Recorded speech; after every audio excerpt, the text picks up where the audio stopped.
des deux? Alors pour moi, le marketing prédictif, c'est vraiment utiliser toutes les données qu'on a à notre disposition pour cibler au mieux les clients de notre marché. D'un marché à un autre, d'une entreprise à une autre, on n'aura pas les mêmes types de clients. Donc ça nous permet de mieux les comprendre, de mieux anticiper leurs besoins et de même réussir à créer des besoins auxquels ils n'auraient même pas pu penser. Donc finalement, on s'est demandé comment le marketing prédictif renforce les stratégies market-driven. Donc il les renforce en permettant, comme on l'a dit, une personnalisation fine, en ciblant les segments les plus rentables, en anticipant les tendances pour une meilleure stratégie et réactivité, mais aussi pour fidéliser ses clients. Et il facilite l'amélioration continue des offres et réduit les risques des nouvelles initiatives, aidant donc les entreprises à rester plus compétitives sur le marché.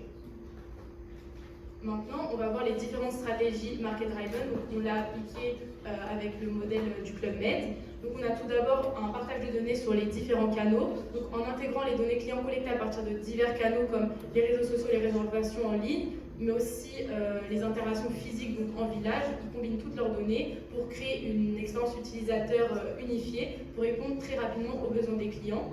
Ensuite, ils utilisent des données démographiques pour planifier les campagnes. Donc, en analysant ces données, ils parviennent à comprendre mieux leurs clients, à segmenter le marché de manière efficace et de cibler ces campagnes publicitaires. Donc, par exemple, si on identifie les quartiers hauts revenus pour la promotion de produits encore plus luxueux. Pour la personnalisation du parcours, le Club Med, ils utilisent encore une fois leurs données pour offrir des expériences très personnalisées en proposant par exemple des recommandations de produits et des promotions adaptées aux consommateurs. Donc nous verrons plus tard avec l'exemple du spa. Cette approche, elle augmente l'engagement des clients, mais également elle améliore le taux de conversion. Ensuite, pour l'amélioration du ciblage grâce à l'analytique prédictive, ça lui permet en fait, avec l'analyse et le machine learning, d'anticiper le besoin et le comportement des futurs clients, affinant le ciblage marketing. Et cette méthode, elle permet de créer des campagnes plus pertinentes et rentables en identifiant les prospects les plus prometteurs. Donc par exemple, si vous êtes intéressé par des vacances sportives, on ne va pas vous proposer des vacances au calme aux Maldives, on va vous proposer plutôt des séjours aventure. Et enfin, on peut aussi également voir l'approfondissement des insights sur les audiences grâce à l'intégration des données. Donc, par exemple, avec les avis en ligne et les dépenses en séjour, pour proposer des offres sur des mesures pour surclasser les clients, donc ceux qui vont le plus dépenser et qui sont en quête de luxe. Donc, en conclusion, en combinant toutes ces stratégies, le Club Med parvient à offrir une expérience client haut de gamme, personnalisée, cohérente, tout en optimisant son efficacité marketing pour rester leader sur son marché du tourisme de luxe. Et maintenant, on s'est également penché sur les nuances des données marketing. Donc, il y a 3 types de données que les entreprises peuvent utiliser. Donc, on va faire la distinction entre les first, les secondes et les third party data. Donc, ça repose surtout sur l'origine et l'utilisation des données de manière plus ou moins subtile. Donc, notons qu'elles sont toutes plus ou moins utiles dans l'analyse prédictive, la personnalisation des campagnes, la segmentation, le ciblage. Donc, la first party data, à l'origine, elles sont collectées directement par l'entreprise à partir de ses propres interactions avec les clients, comme par exemple le site web, l'application, les réseaux sociaux, etc. Et pour son utilisation, en fait, elles sont souvent considérées comme de haute qualité, peu sujettes à des problèmes de confidentialité parce que ces données, c'est les plus utilisées et car elles sont plus faciles d'accès et peu coûteuses. Pour la seconde partie data, pour l'origine, c'est un peu similaire à la first party data, sauf qu'elles sont collectées par une autre entreprise avec qui l'entreprise a un partenariat collaboratif, donc c'est quand même une relation de confiance. Et elles utilisent ces données pour élargir l'audience, pour accéder aux données d'une autre entreprise, et elles sont utilisées pour augmenter plutôt la précision du ciblage et toucher de nouveaux prospects. Pour ce qui est de la third party data, elles sont collectées par des agrégateurs externes, donc nous allons voir plus tard avec des exemples d'entreprises, en dehors de l'entreprise acheteuse. Ces données elles sont utilisées pour compléter, enrichir les autres données, même si elles ont une portée plus large, elles sont moins spécifiques et elles peuvent être sujettes à des problèmes de confidentialité.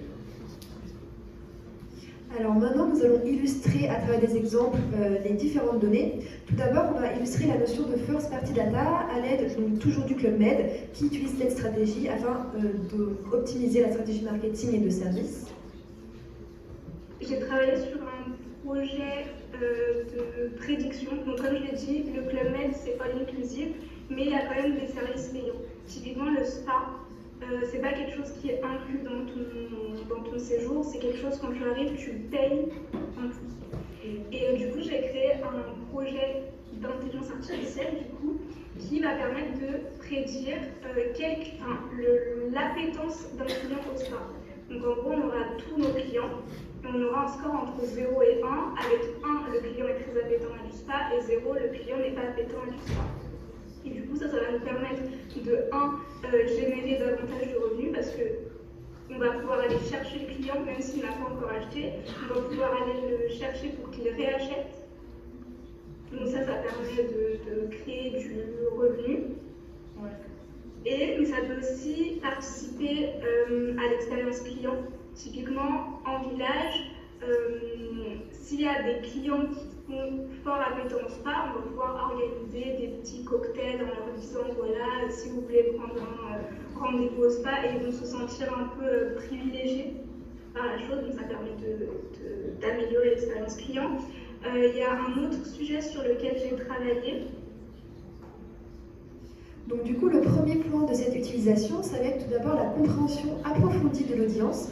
Par exemple, en analysant les tendances des réservations, le Club Med a ainsi identifié une augmentation de la demande pour des séjours romantiques ou en couple, ce qui a conduit du coup à une adaptation de leur offre produit en mettant en place des expériences plus personnalisées et luxueuses afin de répondre à ce segment qui était en expansion. Le deuxième point issu de cette utilisation, ça va être la prédiction des tendances futures. Les données vont permettre au Club Med ainsi de construire des modèles prédictifs et anticiper les besoins et les désirs des clients. Par exemple, pour savoir si les clients seront plus ou moins intéressés par le spa, ils vont utiliser des données telles que les visites précédentes au spa ou les dépenses en services annexes et l'engagement en ligne pour anticiper et savoir qui va réserver des soins ou non. Et enfin, le troisième point, ça va être la personnalisation des messages marketing. Avec ces analyses, le Club Med va personnaliser ses campagnes pour ainsi adresser des offres sur mesure qui vont résonner avec du coup les intérêts de chaque client. En utilisant les données telles que les activités sélectionnées pendant les séjours précédents, le Club Med va pouvoir envoyer des communications personnalisées comme des invitations exclusives à des événements ou alors des offres ou des services complémentaires ou encore des promotions pour peut-être de futurs séjours. Ensuite, la seconde partie data, comme l'a évoqué précédemment Lila, les principes fondamentaux vont concerner l'attraction de nouveaux clients à l'aide notamment de partenariats ainsi que la prédiction de comportement. On a choisi d'illustrer cette notion à travers l'exemple de la marque automobile américaine Buick et de l'entreprise Amazon. En effet, ils ont créé un partenariat en 2020 qui était non concurrentiel. Et ce partenariat visait donc à attirer des acheteurs plus jeunes pour la marque automobile. Pour ce faire, comment ils ont construit leur stratégie? Ça consistait à inciter les utilisateurs à demander donc à l'assistant vocal Alexa d'Amazon des informations sur les SUV donc, de Buick, ce qui a conduit près de 150 000 personnes à une salle d'exposition virtuelle qui avait été créée justement pour les véhicules de la marque et pour en faire la promotion. Enfin, pour illustrer la third party data, donc également les principes fondamentaux, je ne vais pas les rappeler, ils ont été évoqués précédemment par Lila, on a trouvé des exemples d'entreprises qui collectaient des données à partir de diverses sources et ensuite qui les revendent à des marketeurs. Donc on peut citer notamment Axiom, qui est une entreprise connue pour ses vastes bases de données, qui fournissait des informations détaillées sur les comportements et les préférences des consommateurs. On a également noté Experian ou bien encore Nielsen. Cependant, on a rencontré des difficultés dans la recherche d'exemples précis. Malheureusement, il n'y a pas d'informations vraiment publiques et spécifiques qui permettent d'indiquer quelles entreprises, comme par exemple Amazon, rachèteraient précisément des données de tiers pour ces opérations de marketing et d'analyse de marché. Ces pratiques, en général, elles sont couvertes par des accords commerciaux confidentiels et du coup, les détails spécifiques ne sont pas divulgués publiquement, comme nous l'a confirmé notre intervenante pendant notre interview. Donc, en conclusion, bien que l'intelligence artificielle IA et la big data aient énormément évolué ces dernières années, il en reste encore au début de leur développement. Malgré cela, les experts sont optimistes quant à leur capacité à révolutionner le domaine du marketing en permettant une personnalisation des publicités de plus en plus poussée. Donc, cependant, les entreprises, notamment dans le secteur de l'hôtellerie, telles que le Club Med, font face à un défi croissant en matière de conformité RGPD. La protection des données des clients devient une priorité afin de garantir la sécurité de chacun des clients, obligeant les entreprises à adopter une approche responsable dans le traitement de ces données.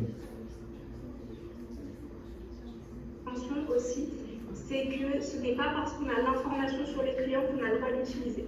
C'est pas parce qu'on a l'adresse mail du client, qu'on a son numéro de téléphone, qu'on a le droit de lui envoyer des mails ou des SMS. opt-in ou opt-out. Et selon ça, on peut l'utiliser pour faire des campagnes marketing ou ce genre de choses. Donc, c'est pas parce qu'on a l'information qu'on a le droit de l'utiliser. Donc, nous avons également appris lors de cette interview que pour être le plus efficace possible, les entreprises devaient mélanger les stratégies afin de ne pas en choisir qu'une, mais d'utiliser les deux en même temps. Je pense qu'il faut réussir à mêler les deux pour à la fois vraiment pouvoir créer son image de marque et s'imposer sur le marché, mais aussi prendre en considération nos clients, qui sont-ils, qu'est-ce qu'ils veulent, pour que le produit qu'on est en train de créer corresponde quand même aux attentes du client. Voilà, donc on termine sur cette vidéo. On voulait vous remercier de nous avoir écoutés et de nous avoir accompagnés tout au long de ce projet.